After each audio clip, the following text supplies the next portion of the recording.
Hi guys, I am Sharad Dikshit. Welcome you on my YouTube channel अपनी English by Sharad Dixit. कहते हैं मंजिलें उन्हीं को मिलती हैं जिनके सपनों में जान होती है। मंजिलें उन्हीं को मिलती हैं जिनके सपनों में जान होती है। पंखों से कुछ नहीं होता है, हौसलों से उड़ान होती है। तो इसलिए अपने हौसलों और मंजिलों को मिलाइए और कुछ नया सीखना स्टार्ट करिए। इसके लिए आप मेरे YouTube चैनल अपनी इंग्लिश बाय शरद दीक्षित को ज्वाइन करिए, लाइक करिए, शेयर करिए और सब्सक्राइब करिए। स्टूडेंट्स, अपने पिछले वीडियो में आप लोग को बताया था कि लेटर्स के पॉसिबल साउंड्स कैसे, किन में कैसे कैसे हम उसको बोल सकते हैं, इन सभी को हमने डिटेल्स में अपने पिछले वीडियो में आपको बताया हुआ था। आप उस वीडियो को, फर्स्ट वीडियो है, उसको आप जरूर देखें जिससे कि आप पॉसिबली अच्छे से उसको प्रोनाउंस कर सकें। अब बात करते हैं कि लेटर्स के बाद में आएंगे उनके वर्ड्स से बनेंगे सेंटेंसेस। क्यों? जब तक हम लेटर से वर्ड और वर्ड से सेंटेंसेस की जर्नी को कंप्लीट नहीं करेंगे तब तक हम सेंटेंस मेकिंग नहीं सीख पाएंगे। और हमने आपके लिए कुछ फैक्ट्स भी यहाँ पे अलग से एक्स्ट्रा में रखे हुए हैं। इन फैक्ट्स में कब हम दी कहते हैं, कब हम दा कहते हैं, कब हम 9th बोलते हैं, कब हम 12th बोलते हैं, उसकी स्पेलिंग्स में क्या क्या प्रॉब्लम्स आती हैं, हम कब 14 बोलते हैं, कब हम 40 बोलते हैं, इसमें क्या प्रॉब्लम्स आ सकती हैं, that is I will clear today. और miles, 1 mile equal to 1 million equal to 1 billion equal to, ये कुछ इंटरनेशनल मेजरमेंट्स हैं जिनको इंडियंस में कैसे मैच करके बोलते हैं, उन सभी को मैं इस वीडियो में भी क्लियर करने वाला हूं। तो सबसे पहले हम स्टार्ट करते हैं वर्ड के बारे में। वर्ड क्या है? A meaningful group of letters that is defined. Meaningful group of letters का कोई अर्थपूर्ण तरीके से जो उसका कॉम्बिनेशन बनता है, जिसका कुछ मीनिंग आता हो, उसको बोलेंगे वर्ड। जैसे बाय द वे मैं लिख दूं BCDE, ये भी ग्रुप ऑफ लेटर है but that is not a word. अब जैसे इसी को चेंज कर लेते हैं और बाय द वे हम ये लिख दें बेड, इसका मतलब है। जैसे हम लिख दें कैट, इसका भी मतलब है। वर्ड स्मॉल भी हो सकता है, लार्ज भी हो सकता है, इसमें आपको कोई इशू नहीं है। लंबे से लंबे वर्ड्स होते हैं और स्मॉल से स्मॉल। अब सवाल ये उठता है कि स्मॉल से स्मॉल वर्ड क्या हो सकता है? ये हो सकता है possibly 1 letter can make a word. एक लेटर से भी वर्ड बन सकता है। जैसे एग्जांपल, आ एक लेटर है और एक वर्ड के जैसे काम करता है। आई एक लेटर है और एक वर्ड के जैसे काम करता है। ओ एक लेटर है और किसी को एड्रेस करते हुए एक वर्ड के जैसे काम करता है। तो हमने यहाँ पे ये सीखा कि लेटर्स के मिलने से वर्ड बनता है, लेकिन ऐसे ही लेटर्स को मिलाना नहीं है, उसका कुछ मीनिंग भी आना चाहिए, उसका कुछ अर्थ भी समझ में आना चाहिए। उन सारे मिक्सअप को, उन सारे कॉम्बिनेशन को, उन लेटर्स से जिनसे कोई अर्थपूर्ण वर्ड बन रहा हो, यानी अर्थपूर्ण चीज, शब्द बनता हो, उसको हम बोलते हैं वर्ड। दैट ये वर्ड्स के मिलने के बाद अब बारी आती है सेंटेंस की। तो सेंटेंस को ऐसे डिफाइन किया जा सकता है, अ ग्रुप ऑफ वर्ड्स। जैसे कि वर्ड्स अभी बन रहे थे तो वो लेटर के मिलने से बन रहे थे। अब जब सेंटेंस बन रहा है तो वो वर्ड्स के मिलने से बन रहा है। A group of words, but next क्या है? That makes complete sense. That is important point. Group of words तो होना ही चाहिए, लेकिन उसका भाव भी प्रकट होता हो तभी बोलेंगे सेंटेंस। एग्जाम्पल देखिए, एग्जाम्पल है I go. Very small sentence that you can say one word, second word. One word क्या है? सब्जेक्ट है, और सेकेंड वर्ड क्या है? वर्ब है। सिर्फ दो के कॉम्बिनेशन से ये सेंटेंस बन रहा है, और स्मॉलेट से स्मॉलेट सेंटेंस है ये। इसी को हम अगर चेंज ऑफ फॉर्म कर दें तो जैसे गो देयर, इसमें ओनली वर्ब को दिया है और एक प्लेस के बारे में बताया जा रहा है। तो अब सवाल ये उठता है कि ये लिखा हुआ है सब्जेक्ट प्लस वर्ब, और ये लिखा हुआ है only verb next to place something to object, nothing else, subject missing है। अब ये सवाल आ रहा है कि आखिर ये ऐसा क्यों लिखा है और ये ऐसा क्यों लिखा है। ये बात सभी बेसिक के स्टूडेंट्स बहुत क्लियरली सुन लें, और जो एडवांस लेवल के स्टूडेंट्स हैं वो इन चीजों पर ध्यान दें, जिससे कि उनकी भी प्रैक्टिस अच्छी होगी और फिर आगे उनके काम की भी चीजें आने वाली हैं। और बेसिक स्टूडेंट जो है बहुत क्लियरली सेंटेंस मेकिंग को समझने की कोशिश करें। अब मैंने जो फैक्ट्स के बारे में आपको बताया था, इनको तब तक मैं रिमूव कर दे रहा हूं, इनकी जरूरत अभी हम बाद में बताएंगे। जो आप, मुझे उम्मीद है आप मुझे पूरा वीडियो देखेंगे, और पूरा वीडियो देखने पर आपको वो सारी इंफॉर्मेशन खुद ब खुद मिल जाएंगी। इसलिए अब ये सेंटेंस ऐसा दिया हुआ है और ये सेंटेंस दूसरे प्रकार से दिया है जिसमें सब्जेक्ट मिसिंग है, तो ये कैसे हैं, इनके कौन कौन से टाइप्स होते हैं, कौन कौन से इसमें वैरायटीज हैं, क्या क्या प्रकार से सेंटेंस को लिखते हैं, उनके अर्थ कैसे होते हैं, ये मैं आपको नेक्स्ट वीडियो में बताने वाला हूं, जो टॉपिक होगा उसका काइंड्स ऑफ सेंटेंसेस। अभी हम बात करते हैं पार्ट्स ऑफ सेंटेंसेस की। ये टॉपिक का नाम मेरा क्या है? Parts of sentences. Important facts को मैं बाद में डिफाइन करने वाला हूं, अभी लास्ट में। इसके लिए आप मेरे वीडियो को अंत तक देखते रहिए। तो I go there, small sentence. Now turn is long sentence. A beautiful girl is dancing on the dance floor. Okay. Second, an old man in the house is ill. अब देखना यह है कि ये बहुत ही स्मॉल टाइप के sentences हैं जिसमें सब्जेक्ट और वर्ब दो ही चीजें दी हुई हैं। यहाँ पे ओनली वर्ब दिया हुआ है, इसमें तो सब्जेक्ट भी नहीं है। लेकिन ये देखिए कितने लॉन्ग लॉन्ग टाइप के सेंटेंस हैं, और दोनों ही सेंटेंस हैं। ये स्मॉल भी होते हैं, लार्ज भी होते हैं, बहुत बड़े पैराग्राफ में भी हो सकते हैं। वो एक मेथड बाय सिंथेसिस, आप सिंथेसिस का यूज करके सेंटेंस को लंबे से लंबा कर सकते हैं। वो अनदर एडवांस लेवल की बातें हैं। बट अभी हम क्या समझते हैं कि I go there, a beautiful girl is dancing on the floor. यहाँ पे ये देखना है, इसमें 1 2 3 ये जो वर्ड्स हैं ये वर्ब से पहले दिए हुए हैं, और वर्ब से पहले जो दिए हुए वर्ड्स होते हैं उनको हम सब्जेक्ट मानते हैं। और जो वर्ड्स वर्ब के हेल्पिंग वर्ब या मेन वर्ब, दो टाइप की वर्ब होती हैं, ये भी आपको आगे जानने को मिलने वाला है। तो हेल्पिंग वर्ब और मेन वर्ब, इनके साथ और इसके बाद में जो कुछ लिखा होता है, इस पार्ट्स को हम प्रेडिकेट कहते हैं। इस पार्ट्स को हम प्रेडिकेट कहते हैं। अब जैसे दूसरे स्टेप में सेकेंड वाले सेंटेंस को देखते हैं, an old man in the house. इसमें ये पोर्शन ऐड हो गया, एक्स्ट्रा टाइप का लग रहा है, ऐसा लग रहा है कि ये सब्जेक्ट से मैच नहीं कर रहा है। ये बाद में भी लिखा जा सकता है, ऐसा भी लिखा जा सकता है, an old man in the house is ill. ऐसे लिखने के बजाय आप कैसा लिख सकते हैं, an old man is ill in the house. लेकिन इसकी कुछ जरूरत होगी तभी लिखा गया है। इसका मीनिंग यह है कि कभी कभी प्लेस को इंपॉर्टेंस देते हुए उसको हम सब्जेक्ट का हिस्सा मान लेते हैं और सब्जेक्ट का हिस्सा बना देते हैं। इसको हम एडजेक्टिवल फ्रेज बोलते हैं।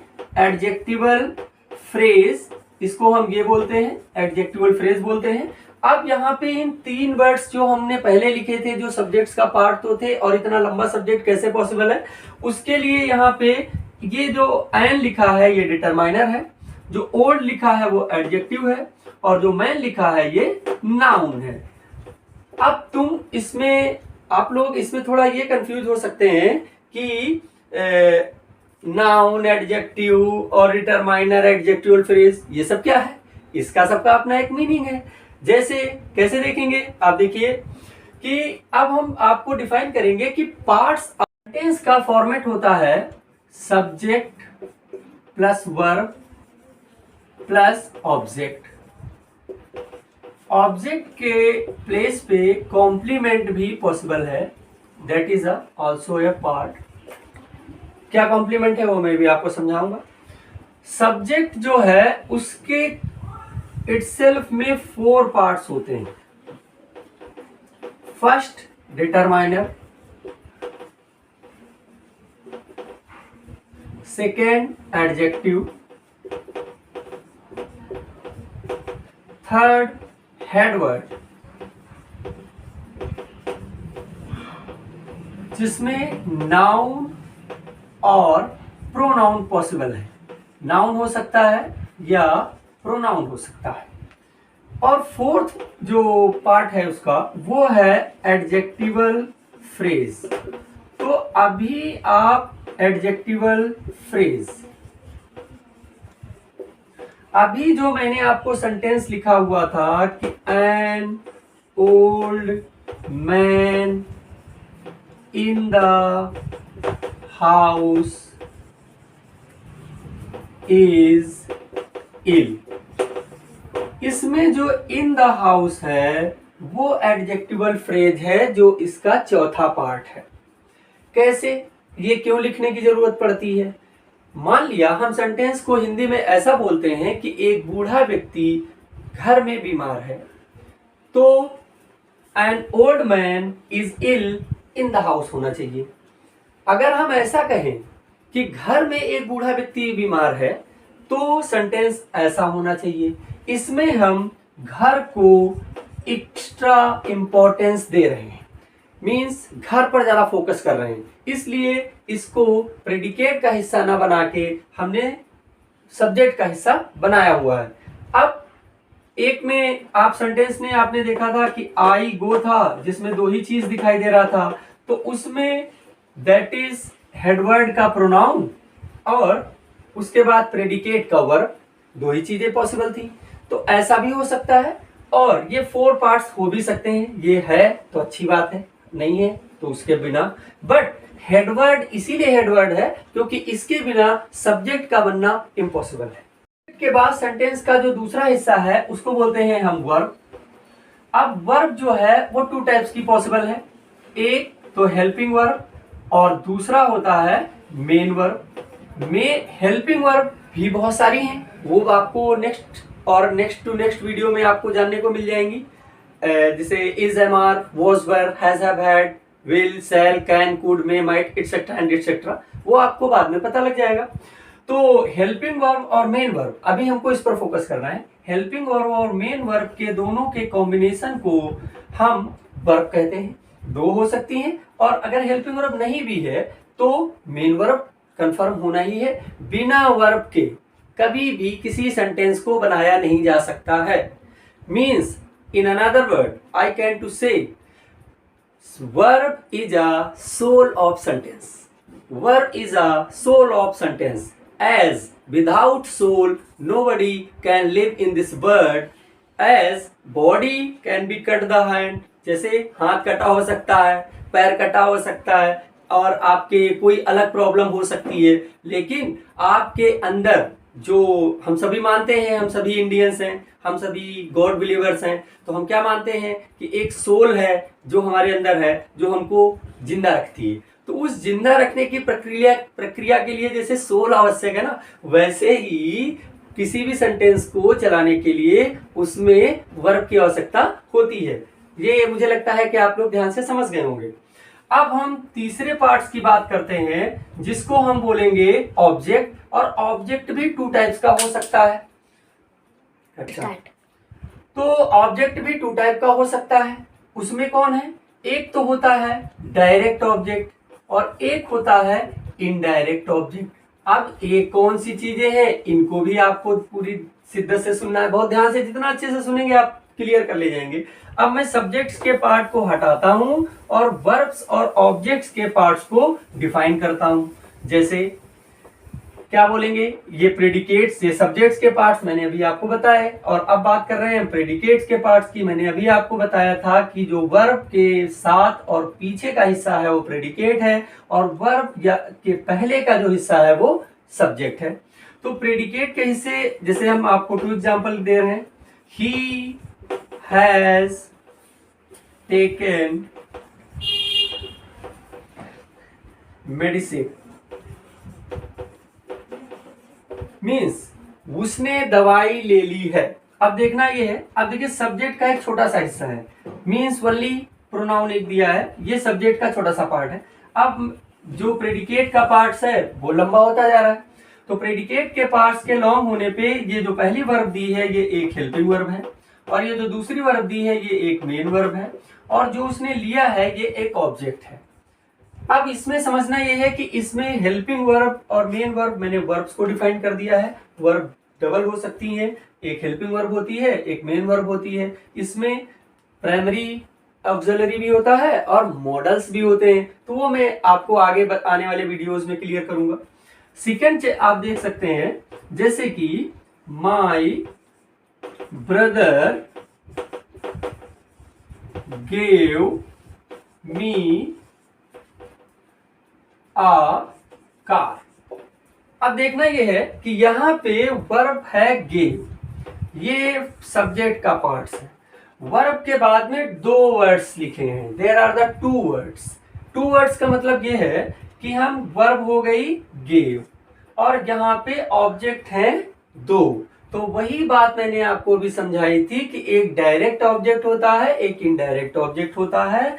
जो चीज, अब वर्ब क्या है, देना, तो दिया है उसने, वर्ब में उसमें क्या किया है, दिया है। तो जो चीज दिया है वही डायरेक्ट ऑब्जेक्ट है, और जिसको दिया है वो इनडायरेक्ट ऑब्जेक्ट है। मुझे लगता है कि आपको ये बात बिल्कुल क्लियर समझ में आ गई होगी। एक चीज इसमें और आप समझ सकते हैं, आप यहाँ पे आकार को पहले और टू मी को पीछे लिख सकते हैं, मीन्स डायरेक्ट को पहले और मी को बाद में लिख सकते हैं। इसके लिए आपको क्या ध्यान रखना है कि जो हम यहाँ पे ऑब्जेक्ट उठाएंगे, जिसको हम पीछे ले जाएंगे, उसके पहले टू का या किसी दूसरे प्रीपोजिशन का यूज होना आवश्यक है। ऑब्जेक्ट को डिफाइन करने के बाद अब मैं आपको डिफाइन करने वाला हूँ कॉम्प्लीमेंट क्या है। कॉम्प्लीमेंट में जैसे आप देखिए, he is a doctor, he is a lazy man.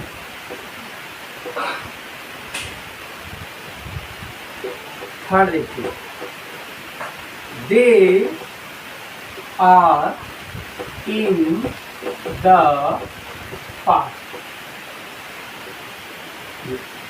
अब देखना यह है कि जो डॉक्टर है वो एक नाउन है, और जो लेजी है और मैन एक नाउन है, लेजी एक एडजेक्टिव है।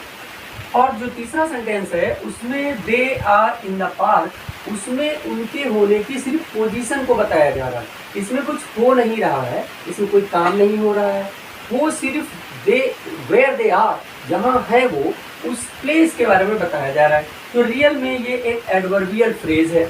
ये चीजें आपको बाद में समझ में आती रहेंगी, लेकिन समझना ये है इन किसी भी सेंटेंस में कोई वर्क नहीं हो रहा है, और जब तक वर्क नहीं होगा तब तक हम वर्ब के बाद आने वाले वर्ड्स को ऑब्जेक्ट न कह के कॉम्प्लीमेंट कहते हैं। यही आपको ऑब्जेक्ट और कॉम्प्लीमेंट्स में डिफाइन रखना है।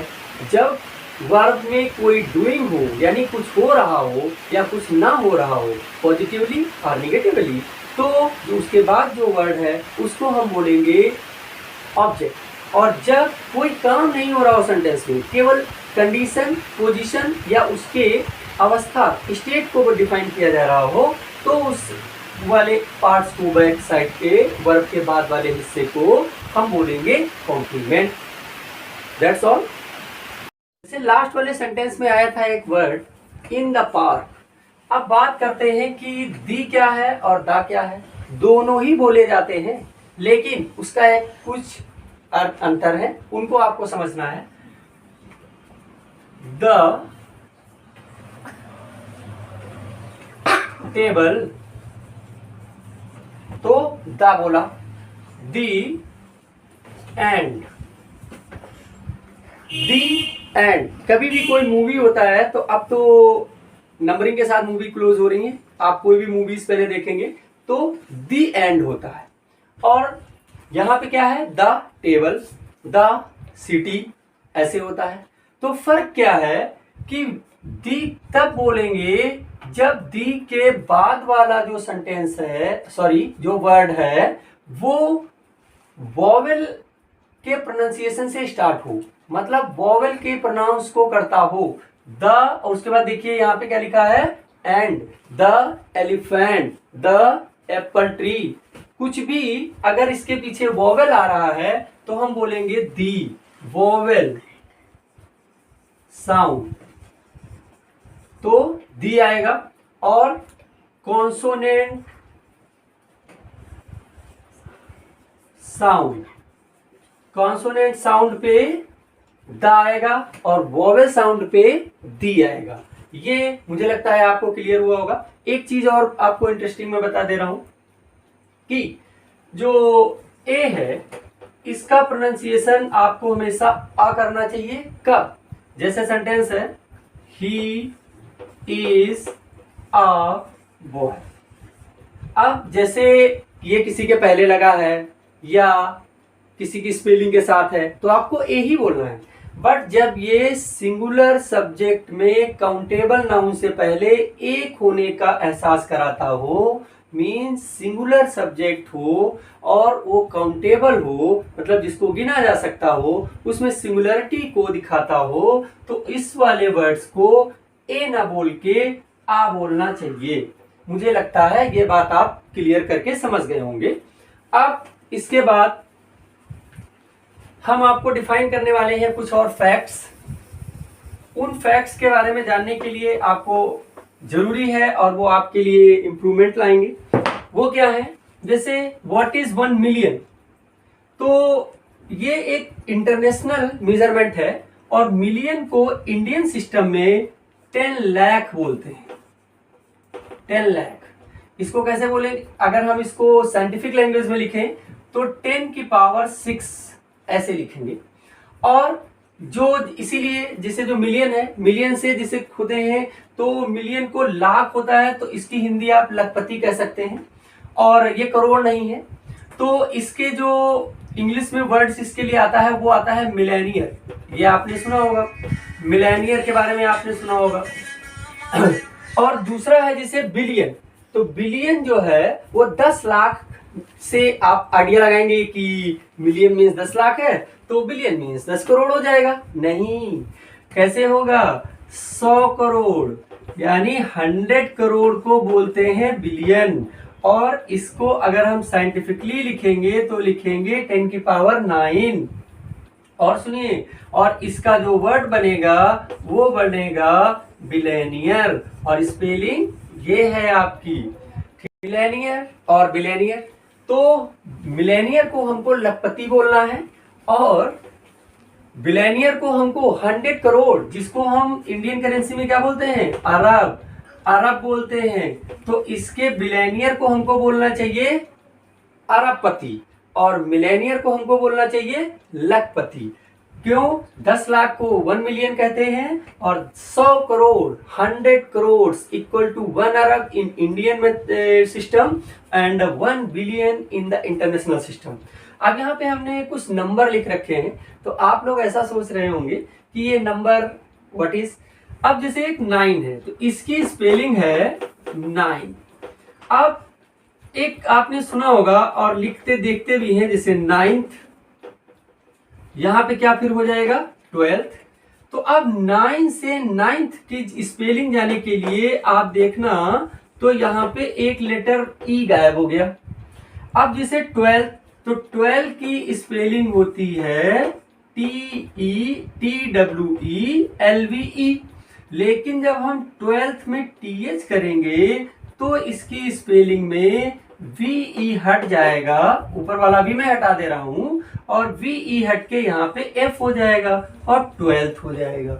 देखिए है ना इंटरेस्टिंग फैक्ट। और अब सवाल ये आता है कि 12 और 12th में डिफरेंस क्या है। तो 12 और 12th, तो 12 जो है वो ऑल को दिखाता है, मतलब ये प्लूरल है। जैसे आप समझिए, जैसे दिस बुक हैज 12 पेजेस, तो सारे संख्या कितनी है, 12 है। और अब मान लिया दूसरा ऐसे बोलेंगे तो 12th जो है वो सिंगल यानी सिंगुलरिटी को दिखाता है, सिंगुलर है। और ये जो है सिंगुलर होने के लिए क्या कहता है कि जैसे आप कैसे बोलेंगे, it is on 12th page, यानी ये जो कंटेंट है या जो कुछ लिखा हुआ है ये 12वें पेज पे है। तो 12वें पेज में सिंगुलरिटी की बात हो रही है, और टोटल 12 होने में यानी टोटल 12 होने में प्लूरलिटी की बात हो रही है। इस बात को शायद आप लोग क्लियरली समझ गए होंगे। ये 12 और 12th का डिफरेंस है, 9 और 9th का डिफरेंस है। अब बात करते हैं 14 और 40 की। तो इसकी स्पेलिंग, इसको बोलने में कभी कभी बहुत कंफ्यूजन होते हैं, तो इसको आप लिखते हैं 14। देखिए इसका प्रोनाउंसिएशन कैसे होना चाहिए, F ऐसा होना चाहिए, फा में ओ की मात्रा लगे, 14 14। और इसको कैसे बोलेंगे, 40 नॉट 40, 40 मीन्स इसकी स्पेलिंग कैसे आएगी, FORTY। देखिए यहाँ पे FOUR है और यहाँ पे FOR है, जो कैसा प्रोनाउंसिएशन दे रहा है, 40 मीन्स ऐसे, 40 ऐसा दे रहा है। ओ की मात्रा का प्रोनाउंसिएशन नहीं दे रहा है। फर्क शायद समझ में आया होगा, 14 और 40। एक और वर्ड है जिसको आप गलत प्रोनाउंस करते हैं, वो क्या है, that is not 20, that is 20। What is, कैसे लिखेंगे, 20।